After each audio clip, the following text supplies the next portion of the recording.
آج 8ویں تراویح میں ہم نے 9ویں پارے کے آخری پاؤ سے 10ویں پارے کے مکمل تک تلاوت کیا ہے۔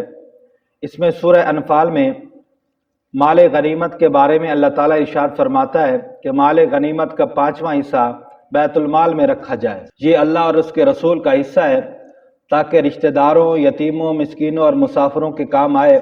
باقی 4 حصے پوری فوج میں تقسیم کر دیے جائیں۔ اللہ تعالیٰ ارشاد فرماتا ہے کہ اے ایمان والو، اللہ کے اس رسول کے حکم سے سرتابی نہ کرو اور اللہ اور اس کے رسول کی آواز پر لبیک کہو۔ اللہ آدمی اور اس کے دل کے درمیان حائل ہے اور ہم سب اسی کی طرف لوٹ کر جانے والے ہیں۔ اس کے بعد اللہ تعالیٰ جہاد کی تلقین فرماتا ہے کہ اے ایمان والو، کفار سے جنگ کرو یہاں تک کہ فتنہ باقی نہ رہے۔ ہاں، اگر وہ فتنے سے باز آئیں تو اللہ ان کے اعمال کو دیکھنے والا ہے۔ یقیناً اللہ کے نزدیک بدترین لوگ وہ ہیں جو حق کو ماننے سے انکار کرتے ہیں۔ اے نبی صلی اللہ علیہ وسلم، مومنوں کو جہاد کی تلقین کرو۔ اگر تمہارا عزم پختہ ہے اور تم صابر بھی ہو تو تم اب اپنے سے 10 گنا زیادہ تعداد والے دشمن پر بھی غالب ہوگے۔ جنگ کے قیدیوں کو محض فدیہ حاصل کرنے کی خاطر قید رکھنا یہ مناسب نہیں ہے۔ وقت اور موقع کا تقاضا اگر ان کی ہلاکت ہی ہے تو دشمن کو کچل دینا ہی بہتر ہے۔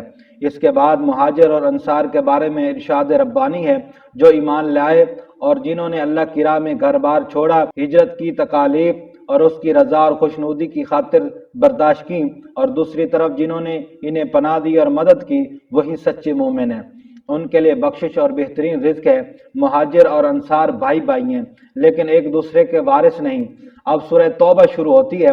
اس سورت کو شروع کرتے وقت بسم اللہ نہیں پڑھتے کیونکہ نبی علیہ الصلوۃ والسلام کا بھی طریقہ تھا۔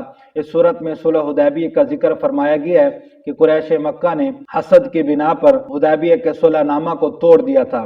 اللہ تعالیٰ نے ارشاد فرمایا، اللہ اور اس کے رسول کی طرف سے ان مشرکین کی ذمہ داری ختم ہو گئی ہے جنہوں نے معاہدہ توڑ ڈالا ہے۔ حج اکبر کے دن اللہ اور اس کے رسول کی طرف سے یہ اعلان کیا گیا کہ اللہ اور اس کا رسول مشرکین سے بری الذمہ ہے۔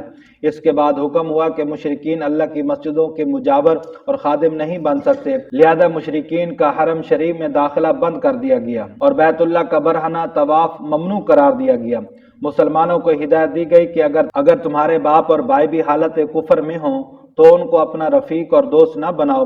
اللہ تعالیٰ نبی علیہ الصلوۃ والسلام سے ارشاد فرماتا ہے کہ جہاد کے سلسلے میں لوگوں کے عذر قبول نہ کیجیے، یہ جھوٹے اور بہانے تراشتے ہیں۔ اے نبی صلی اللہ علیہ وسلم، فاسق اور منافق کی قسموں کا اعتبار نہ کیجیے، یہ ہرگز آپ میں سے نہیں ہیں۔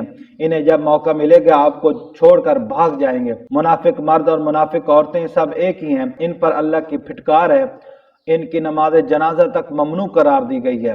اس صورت کے آخر میں زکوٰۃ کے مصارف بتائے گئے ہیں کہ 8 قسم کے لوگوں کو اللہ تعالیٰ نے مقرر کیا ہے اور ان کو زکوٰۃ دی جا سکتی ہے۔